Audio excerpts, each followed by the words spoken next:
دروغ وایي. بصیر غریو واخیست. همدا خندا دې راته بس ده.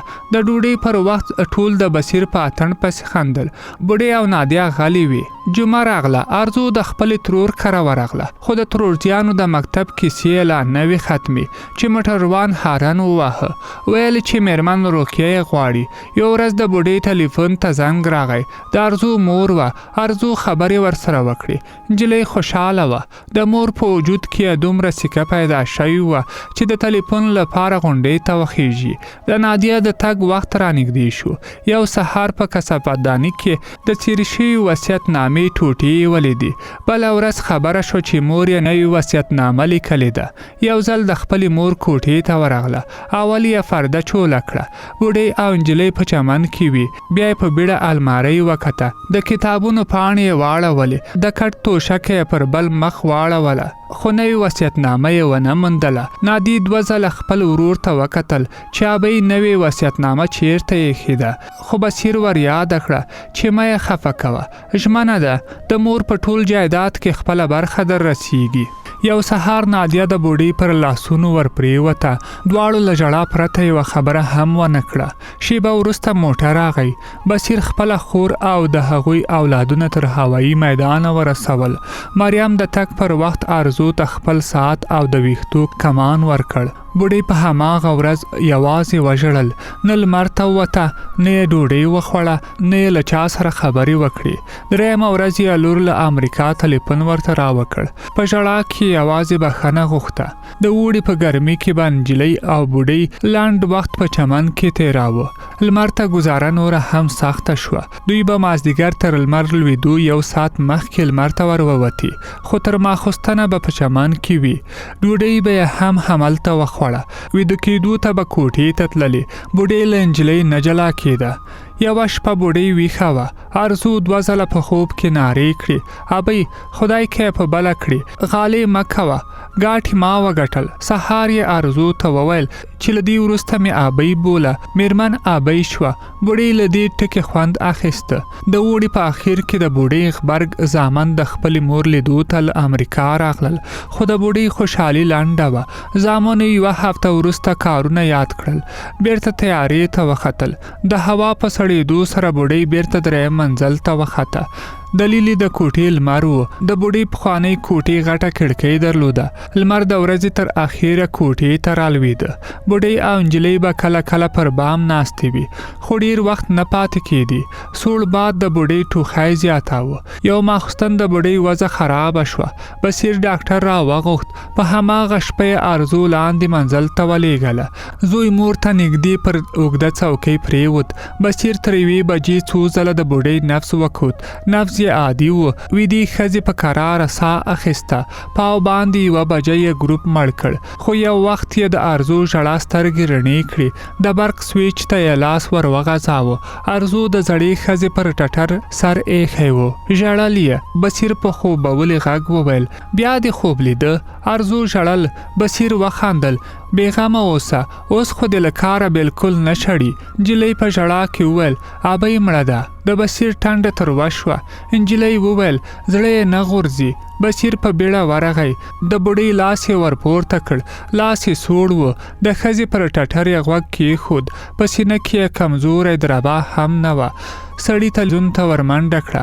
شیبه وروسته د حویلۍ پر دیوال د ولاړ امبولانس ری او شنې تاویدونکې رڼاوې ولګېدې.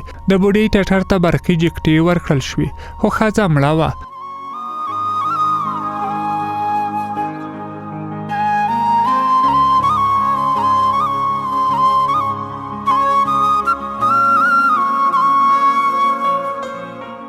جسد یې په هماغه امبولانس کې شفخانې ته یووړ.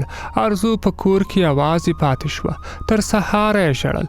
لمرخاته بخت بیبي اشپزه او خدمتګاره راورسېدي. دوی بوخته ورځ درلوده. کور له ښځو ډک و. د بصیر خپلوانې راغلې وې. ارزو ټوله ورځ ډک پتنوسان ګرځول. د بوډۍ جسد 2 ورځې په شفاخانه کې و. په 3 ماسپښین یې زامن او لور له امریکا راورسېدل. نادي چیغې وهلې. د خپلې مور عکس یې له ټټره نه جلا کاوه.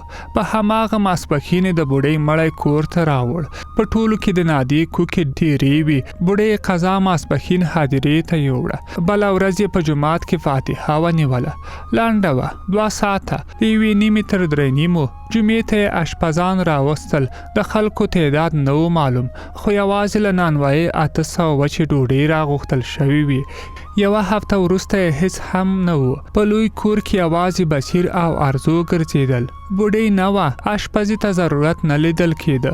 خدمتګاره به هم یوازې سهار 1 ساعت راغله.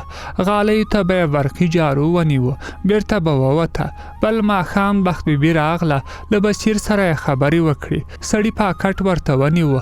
بخت بیبي د ارزو د جامو د ټولولو لپاره لاندې ښکته شوه. بصیر ارزو ته ورغی. نجلۍ د بام پر کټاره غبرګې ځنګلې ایښې وې.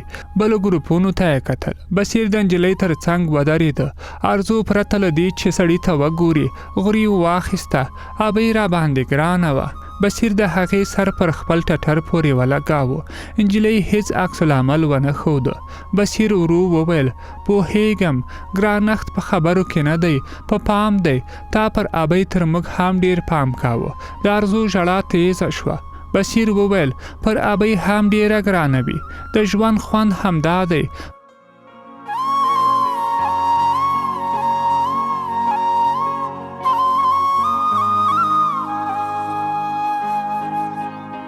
ابۍ تا بیرته ژوندۍ کړه. خبرې یې وکړې. په خوراک راغله. وایې خندل او چې نوې در پسې ژړل یې. پوهېږي ابۍ په موږ پسې نه و ژړلي، په خپلو سکل مسیو پسې نه و ژړلي، خو په تا پسې یې ژړل. د ګرانښت وروستی حد همدا دی چې نه یې یو څوک در پسې وژاړي. بصیر غلی شو. ارزو په غریو کې وویل: د ابۍ د دیواله عکس راسره وړی شم؟ دواړو د بوډۍ کوټې ته ورغلل. بصیر له دیواله په قاب کې نیولی عکس راښکته کړ. پریوت. د کټ له لاندې یوه لویه ډکه پلاستیکي خالته راویسته. ورو یې وویل: ته په ډېر څه ارزي، خو وخت مې ونه مونده. د ورور، خور او مور لپاره مې څو بنینونه، 3 ټیکري، جورابې او د ژمي بوټونه درته واخیستل. غلی شو. په اوښکې کې یې وخندل. خو د هلک لنده مې بیا پیدا نه کړه. نجلۍ وویل: اوښکې ښې نه در سره ښکاري. بصیر مخ واړاوه. پر خپله پزه یې لستوڼی تیر کړ. دواړه لاندې ښکته شول. ارزو یوه ورځ د خپلې ترور کره وه. بل سهار لمانځه مهال په موټر کې کېناسته. غرمه کلي ته ورسېدې. د نجلۍ مور ښه شوې وه. ماخوستن یې د پیسو سریخ پاکټ خلاص کړ. د نجلۍ د 3 میاشتو تنخوا 30,000 کېده، خو په پاکټ کې 50,000 پرتې وي. سهار بخت بیبي بیرته کابل ته لاړه. غرمې ته پر اخور د علیګل آکا نوې ژیړه غوا ودرېده. ښځه له خپلې مشرې لور سره تر غوا راګرځېده.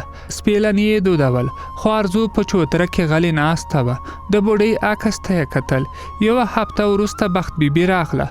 خوله یې له خندا وازه پاتې وه. ویل چې نور له خاورو پورته شوی. بصیر د خپلې مور نوې وصیتنامه لوستې وه. ارزو ته یې د خیرخانې یو دکان ورکړی دی. د افغانیو خبره نه ده، د دکان نرخ په ډالرو دی. له دې وروسته به هره میاشت 22,000 افغانۍ نغده کرایه درته راځي.